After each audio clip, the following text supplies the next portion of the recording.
Hello दोस्तों, हिंदी साहित्य के चैनल पर आपका स्वागत है। जैसा कि मैंने पिछली बार गद्य का लेसन प्लान आपके साथ डिस्कस किया था, उसी तरीके से आज मैं एक पद्य का लेसन प्लान लेकर आई हूँ, जो कि जिसका नाम है समर्पण। तो ये लेसन प्लान आज हम डिस्कस करेंगे कि हमें पद्य का लेसन प्लान कैसे बनाना है और किन किन चीज़ों का ध्यान रखना है। तो दोस्तों, वही चीज़ें हैं हमें पहले से लिखनी है, जिस तरीके से हमने पहले लिखा था कि विद्यालय का नाम, जो भी विद्यालय में आप टीचिंग प्रैक्टिस करते हैं उसका नाम लिखेंगे आप। फिर यहाँ पर दिनांक लिखेंगे, जो आप जिस डेट पे पढ़ा रहे हैं उसी डेट को लिखेंगे।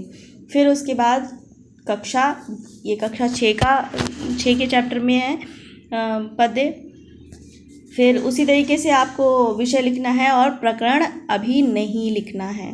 प्रकरण जब आप बच्चों से पूर्व ज्ञान के प्रश्न पूछ लेंगे उसके बाद, जैसा कि मैंने पिछली वीडियो में बताया था आपको, वैसे ही करना है आपको। फिर चक्र लिखेंगे, जो भी आपका पीरियड होगा उसको लिखना होगा। अवधि आपकी 30 मिनट की रहेगी। तो इस तरीके से आपको स्टार्टिंग की जितनी भी डिटेल है वो इस तरीके से, और same as it is board में भी करनी है आपको। ब्लैक बोर्ड होगा क्लास में, उस पर भी आपको इसी तरीके से उतारना है, जिसमें आप प्रकरण जो है वो बीच में लिखेंगे।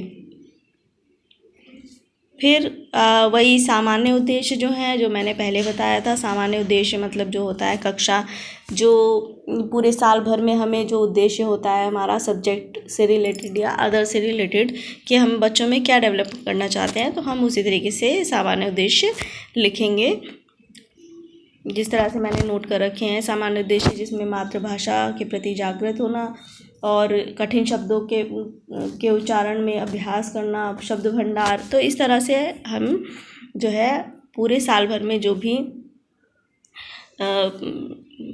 भी हम बदलाव लाना चाहते हैं बच्चों में, या जो चीज़ इम्प्रूवमेंट करना चाहते हैं बच्चों में, तो हम वो सारी चीज़ें सामान्य उद्देश्य के अंतर्गत रखते हैं। फिर उसके बाद अगला आता है विशिष्ट उद्देश्य। वही मैंने पहले बताया था आपको, विशिष्ट उद्देश्य में 3 तरह के विशिष्ट उद्देश्य होते हैं: ज्ञानात्मक, भावात्मक और क्रियात्मक। तो ज्ञानात्मक में आपको वही लिखना है जो बच्चों को सब्जेक्ट से रिलेटेड या चैप्टर से रिलेटेड जो भी आपको ज्ञान देना है बच्चों को, वो आपके विशिष्ट उद्देश्य में रहेंगे। जैसे कि हमें यहाँ बताना है बच्चों को संधि बतानी, समास बतानी, अलंकार, उपन्यास, रस, ये सारी चीज़ों का ज्ञान हमें इसमें कराना है।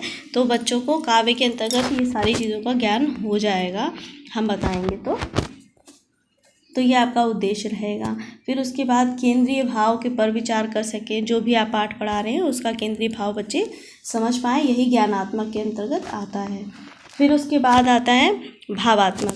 जो भावात्मक उद्देश्य होते हैं, तो वो कोई भी चीज़, मैंने पिछली बार बताया था आपको कि वो जो पाठ हम पढ़ते हैं उसमें से अगर हम किसी तरह के भाव अगर प्रकट होते हैं तो वो हम पर असर डालते हैं।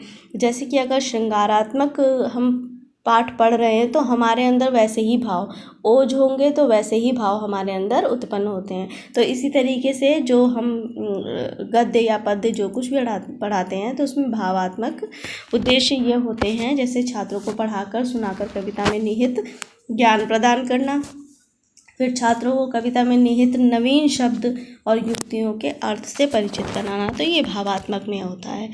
फिर उसके बाद आते हैं क्रियात्मक। तो क्रियात्मक तो बच्चों नाम से ही पता चल रहा है कि क्रियात्मक उद्देश्य हो क्या सकते हैं, जिसमें बच्चों को लिखना या क्रिएटिव या कुछ नई चीज़ आ सके बच्चों को, या फिर आपके पाठ में जो इम्पोर्टेंट पीछे प्रश्न दिए होते हैं वो भी आपको आ सकते हैं, तो वो सब क्रियात्मक में आ जाता है। जैसे कि आपको शुद्ध, स्पष्ट और विराम चिन्हों का प्रयोग करके आपको वाचन करना आ जाए, इस योग्य बना सके हम बच्चों को कि बच्चे जो हैं उसका अच्छी तरह से, पाठ का अच्छी तरह से वाचन कर पाएँ। और अगर पद्य है तो उसको गा सके, अगर गाने के लिए है वो तो गा सकते हैं बच्चे। तो फिर छात्रों में कविता को अपने शब्दों में व्याख्यान करने योग्य बनाना, बच्चे जो है उसकी व्याख्या भी कर पाएँ, ये हम लोगों का क्रियात्मक उद्देश्य रहेगा। फिर उसके बाद आते हैं सहायक सामग्री। जैसे कि सहायक सामग्री तो सभी क्लासों में जिस तरह से इम्पॉर्टेंट होती है वही आपको लिखनी है यहाँ पर। पाठ्यपुस्तक, चॉक, डस्टर, संकेतक, ये तो आपको चाहिए ही होता है, तो ये आपका ज़रूरी है। फिर उसके बाद आते हैं पूर्व ज्ञान। तो सबसे इम्पॉर्टेंट चीज़ जो है वो है पूर्व ज्ञान, और यही बनाने में सब बच्चों को टाइम लगता है कि हम पाठ से रिलेटेड पूर्व ज्ञान के प्रश्न किस तरह से बनाएं। तो इसी तरह से इसीलिए हम लोग आपकी सहायता करने के लिए हैं कि जो भी हम लोगों ने मेहनत की होती है तो हम आपके साथ शेयर कर रहे हैं। तो यहाँ पे पूर्व ज्ञान में आप समर्पण जो पद है आप उसके बारे में कुछ प्रश्न पूछेंगे जिसमें आपका टॉपिक निकल के आता है। फिर उसके बाद जो है प्रकरण आप लिखते हैं। प्रकरण बाद में ही लिखना है, मैं बार बार यही बता रही हूँ कि प्रकरण हमेशा जब पूर्व ज्ञान के प्रश्न हो जाएं उसके बाद ही लिखेंगे, विषय पहले लिखेंगे। ये बहुत बड़ा कन्फ्यूज़न रहता है, बच्चे जो है विषय और प्रकरण जो है जल्दी जल्दी में बोर्ड पे नोट कर देते हैं, फिर वो मिस्टेक हो जाती है आपकी। फिर आपके पास जो है आपका जो लेसन प्लान जिस तरीके से प्लानिंग की होती है वो सब बिगड़ जाती है। तो इसलिए इस चीज़ का ध्यान रखेंगे कि जो बोर्ड पे एंट्री जितनी करनी है टॉपिक लिख देंगे कि हाँ प्रकरण, फिर जब बच्चों से पूर्व ज्ञान के प्रश्न पूछेंगे क्लास स्टार्ट करेंगे तो फिर उसके बाद लिखेंगे आप प्रकरण को। तो ये चीज़ें बहुत सारी गलतियाँ होती हैं, ये छोटी छोटी हैं लेकिन बहुत बड़ी मायने रखती हैं ये। फिर उसके बाद हम समर्पण जो है उसमें से कुछ प्रश्नों को बनाया मैंने। तो कुछ प्रश्न हैं जैसे हमारे देश का क्या नाम है, तो बच्चे बोलेंगे कि भारत देश नाम है। फिर हमारा देश आज़ाद कब हुआ था, बच्चों को पता है तो बताएंगे बच्चे 15 अगस्त 1947 को आज़ाद हुआ था। किसने हमारे देश को आज़ादी दिलाई थी, तो बच्चे ये भी बताएंगे कि भगत सिंह है, सरदार गुरु हैं, चंद्रशेखर आज़ाद हैं। तो बहुत सारे लोग बच्चे नाम जो है लेंगे। फिर उस तरीके से फिर आगे हम फिर देखिए हमारा अब जब हम थर्ड क्वेश्चन पूछ रहे हैं तो हमारा इसमें समर्पण टॉपिक निकल के आ रहा है। तो अब आप ये सोचेंगे कि तीसरे पे ही निकलना चाहिए, ऐसा नहीं है तीसरे पे ही निकले। आप 5 से 6 क्वेश्चन आराम से रख सकते हैं, छोटे छोटे वन लाइनर बच्चों से रख सकते हैं। बस इतना ध्यान रहे कि आपका टॉपिक निकलना चाहिए, जो आप पाठ पढ़ा रहे हैं वो ज़रूर निकलना चाहिए, तभी आपका ये प्रश्न जो है वो माने जाएंगे कि ठीक है आप बच्चों के पिछले ज्ञान को भी आप आंक रहे हैं और अपना जो आज का चैप्टर पढ़ाना चाहते हैं उससे कनेक्ट करके आप बच्चों को आगे पढ़ा सकते हैं। तो ये चीज़ है, ज्ञान को कनेक्ट करना चाहिए किसी से, तो बच्चे जल्दी सीखते हैं इससे। तो देखो हमारा थर्ड क्वेश्चन जो है उसमें से हमारा ये आंसर निकल के आ रहा है। जैसे इन सभी में कौन सा गुण मुख्य है। अब ये पूछा है हम लोगों ने कि कौन सा गुण मुख्य होता है, तो बच्चे क्या कहेंगे कि जितने भी लोगों का उन्होंने नाम लिया तो देश के लिए उन्होंने क्या किया था, समर्पण किया था। तो बच्चे ये इस टॉपिक को बोल सकते हैं। ज़रूरी नहीं है क्लास में सारे बच्चे एक साथ यही टॉपिक को बोले, बच्चे अलग अलग भी बताएंगे, लेकिन कुछ जो होंगे वो थोड़ा दिमाग लगा करके अगर वो सही टॉपिक बताते तो आपको उसी को लेकर चलना है कि हाँ आपका टॉपिक निकल चुका है। फिर आगे अब जब बच्चों में आपको टॉपिक तो बता दिया है और बच्चों ने निकाल भी लिया, आपने प्रकरण लिख भी दिया, फिर उसके बाद बच्चों के सामने एक समस्या भी खड़ी करनी है कि बच्चों को उस चैप्टर को पढ़ने के लिए कैसे उत्सुक हो बच्चे, ये हमें ये भी करना होता है। तो फिर हम उसके बाद एक प्रश्न और पूछेंगे जिसमें बच्चों के लिए समस्या खड़ी होगी। जैसे समर्पण से आप क्या अभिप्राय है, आप क्या समझते हैं, इसका क्या मतलब है। तो बच्चे जो है इसका उत्तर नहीं दे पाएंगे क्योंकि बच्चों को इसके बारे में अभी बताया नहीं गया है कि समर्पण का मतलब क्या होता है, इसको अपने शब्दों में कैसे समझाएं। वो तो नहीं समझा सकते हैं, जब आप चैप्टर पढ़ाएंगे तभी बच्चे समझ पाते हैं। तो यही आपका उद्देश्य है। फिर उद्देश्य कथन आप बच्चों से, फिर वही मैंने जो बताया था, उद्देश्य कथन का मतलब ये होता है कि जब आप पाठ को शुरू करेंगे तो सीधा ये बोलेंगे कि चलो बच्चों आज हम ये चीज़ पढ़ेंगे।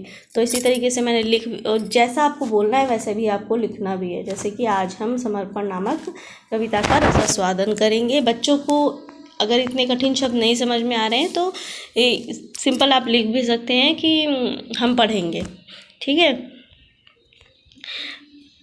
प्रस्तुतिकरण, अब आपको जिस तरीके से आपको पाठ पढ़ाना है उसी की प्रस्तुतिकरण आपको करना है। ये भी ध्यान रहे कि जितना आपने लिखा है उसी की लिमिट में रह करके आपको पढ़ाना है, क्योंकि अगर आपने इधर उधर से बहुत ज़्यादा डीप में पहुंच गए, फिर आपका चैप्टर कंप्लीट नहीं हो पाया, या फिर आप सारे टॉपिक कवर नहीं हुए, सारी चीज़ें कवर नहीं हुई, तो फिर आपका वो लेसन प्लान जो है, आपकी टीचिंग जो है वो इतनी इफ़ेक्टिव नहीं बन पाएगी। तो इसलिए ज़्यादा अच्छी टीचिंग करने के लिए इसीलिए ज़्यादा अच्छी टीचिंग करने के लिए आपको इन सब बातों का ध्यान देना ज़रूरी है। फिर आते हैं अब प्रस्तुतिकरण पे। आपको प्रस्तुतिकरण की तालिका किस तरह से बनानी है, जैसे शिक्षण बिंदु है, छात्रा अध्यापिका क्रिया है, विद्यार्थी और श्यामपट्ट। ये जो आपका ये 4 टॉपिक हैं, ये सभी लेसन प्लान में बनेंगे। जैसे भी आप लेसन प्लान चाहे गद्य का बनाए, चाहे पद्य का बनाए, या फिर किसी और सब्जेक्ट का बनाए, तो आपको टॉपिक यही रखना है, ठीक है। फिर उसके बाद हिंदी का लेसन प्लान थोड़ा सा डिफरेंट बनता है, क्योंकि उसमें वाचन होते हैं कई तरह के, आदर्श वाचन वगैरह, ये सब चीज़ें होती हैं बच्चों को थोड़ा अलग तरीके से। बाकी अगर आप किसी सिविक्स वगैरह का बनाते हैं तो थोड़ा सा अलग बनता है। तो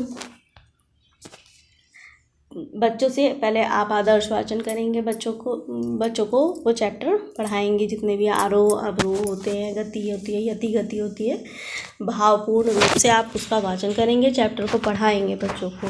विद्यार्थी ध्यान से सुनेंगे। फिर श्यामपट्ट पे आप उसको लिखेंगे भी कि बच्चों को आपने क्या पढ़ाया है, उसको आप लिखेंगे।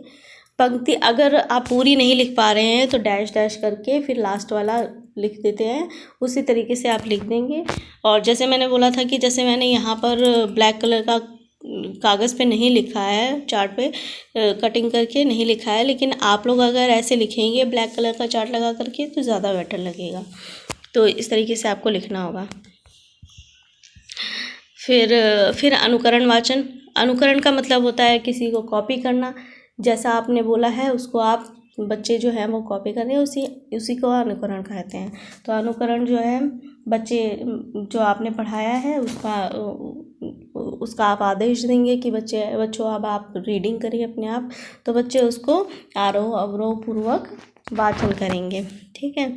फिर अगला आता है काठिन्य निवारण, क्योंकि कठिन शब्द जो होते हैं वो बच्चों को समझाने ज़रूरी होते हैं, बच्चों को इतनी जल्दी नहीं समझ में आते, तो पाठ के मतलब में आपको कठिन शब्दों को ज़रूर बताना है बच्चों को कि ये कठिन शब्द हैं और इनके बारे में इनका अर्थ जो है आप बताएंगे। तो छात्राध्यापिका कठिन शब्दों को श्यामपट्ट पर लिखकर उनके अर्थ विद्यार्थी को बताएगी।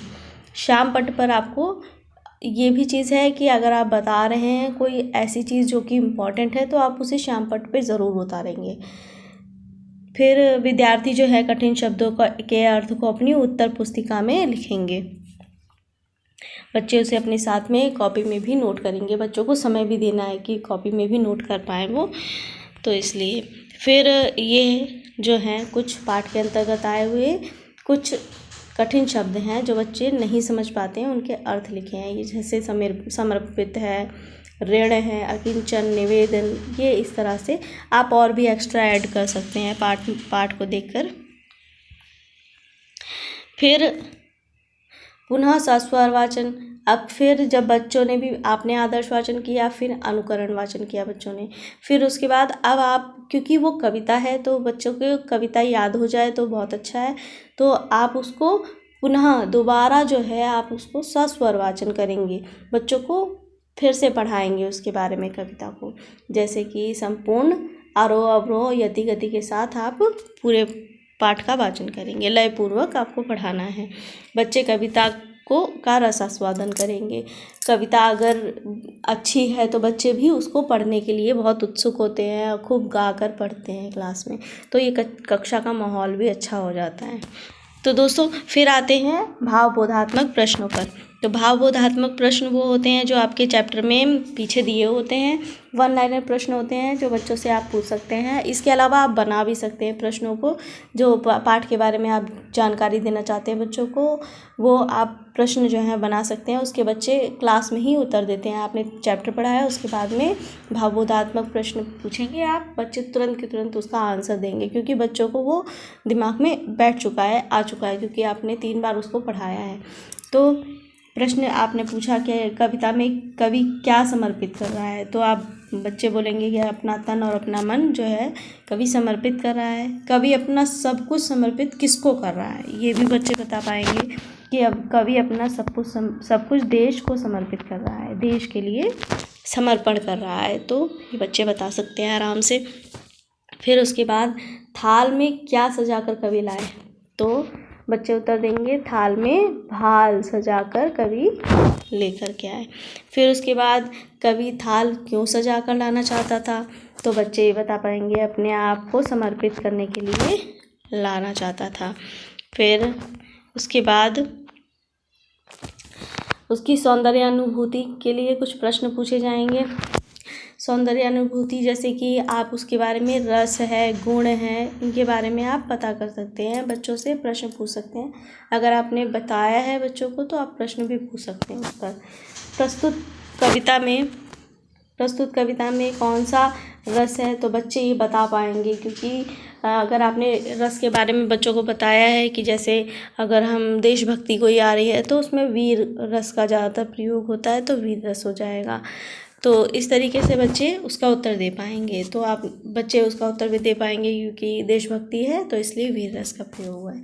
कवि में क्या भाव निहित है, तो कवि में जाहिर सी बात है आपने चैप्टर पढ़ाया है तो बच्चों को पता होगा, देश प्रेम भाव जो है वो प्रतीत हुआ है। फिर कवि किसके प्रति अपने भावों को प्रकट कर रहा है, तो उत्तर देंगे बच्चे कवि अपने देश के प्रति अपने भावों को प्रकट कर रहा है। तो इस तरह से आपका ये प्रश्न जो है आपने पाठ पढ़ाने के बाद में पूरा किए और प्रश्नों को पूछा। फिर उसके बाद आता है सबसे इम्पॉर्टेंट चीज़, मैं हर बार बोलती हूँ कि सबसे इम्पॉर्टेंट चीज़ ये है कि आप पाठ को पूरा करें और पूरा करने के बाद गृह कार्य ज़रूर दें।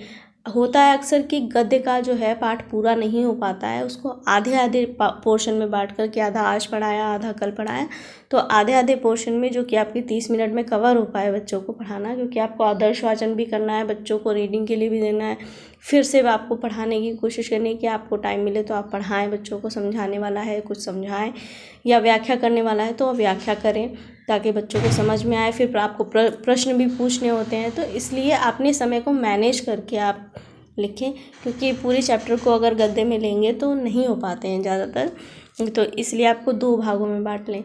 लेकिन ये ध्यान रहे कि ज़रूरी नहीं है कि गृह कार्य आप पीछे से ही प्रश्नों को दें, पीछे से भी प्रश्नों को दे सकते हैं, और अगर वो नहीं दे सकते तो अपनी तरफ से भी प्रश्न दे सकते हैं जो भी आप देना चाहें। तो जैसे कि मैंने यहाँ पर दिया था कि छात्रों को कविता कंठस्थ करने के लिए दी थी कि बच्चे उसको याद करके आएँ। बच्चों ने अपनी उत्तर पुस्तिका में लिखा और बच्चे उसकी अपनी उत्तर पुस्तिका में लिखेंगे। तो ये था आपका पद्य का लेसन प्लान जिसका टॉपिक था समर्पण। तो इस तरह से आपको और भी लेसन प्लान अगर चाहिए हो तो मैं आपके लिए अवेलेबल कराऊंगी। तो आपको ये लेसन प्लान कैसा लगा और मेरा वीडियो कैसा लगा इसके बारे में मुझे ज़रूर बताएं। मेरी आपसे रिक्वेस्ट है कि अगर आपको अच्छा लग रहा है तो मेरे चैनल को लाइक करें, सब्सक्राइब करें, ताकि मैं और भी अच्छी सी वीडियो बना करके लेकर आऊँ। Thank you so much.